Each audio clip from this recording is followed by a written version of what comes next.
Pemirsa, sebanyak 300.315 orang kembali dari Jawa ke Pulau Bali sejak 11 sampai 17 April 2024 atau mulai hari kedua Lebaran H+2 sampai dengan H+6. Hal ini menurut data PT ASDP Persero Indonesia Ferry Cabang Ketapang, Kabupaten Banyuwangi, Jawa Timur.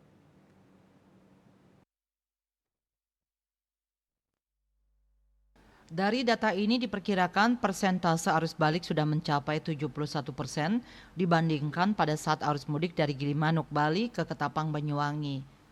Sekretaris PT ASDP Indonesia Ferry, Selvi Arifin, dalam keterangannya di Banyuwangi, Jawa Timur, Kamis 18 April dikutip dari kantor berita Antara mengatakan, situasi di setiap dermaga terpantau lancar dengan pemuatan kendaraan didominasi kendaraan logistik dan mobil pribadi. Menurutnya, pantauan tim posko di lapangan menunjukkan kondisi di lapangan ramai lancar selama periode mudik maupun arus balik saat ini.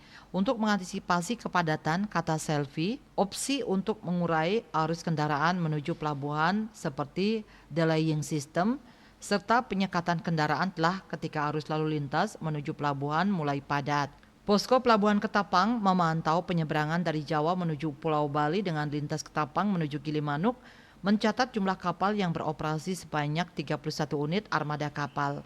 Realisasi total penumpang sejumlah 47.318 orang pada H+6 telah menyeberang, diikuti oleh kendaraan roda 2 sebanyak 8.125 unit, kendaraan roda 4 sebanyak 4.738 unit, dan total produksi seluruh kendaraan pada H+6 sebanyak 14.703 unit.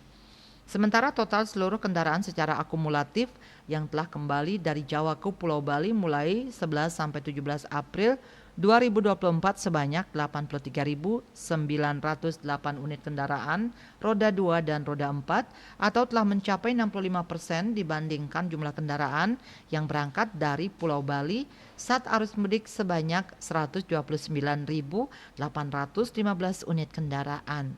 Bali Post melaporkan.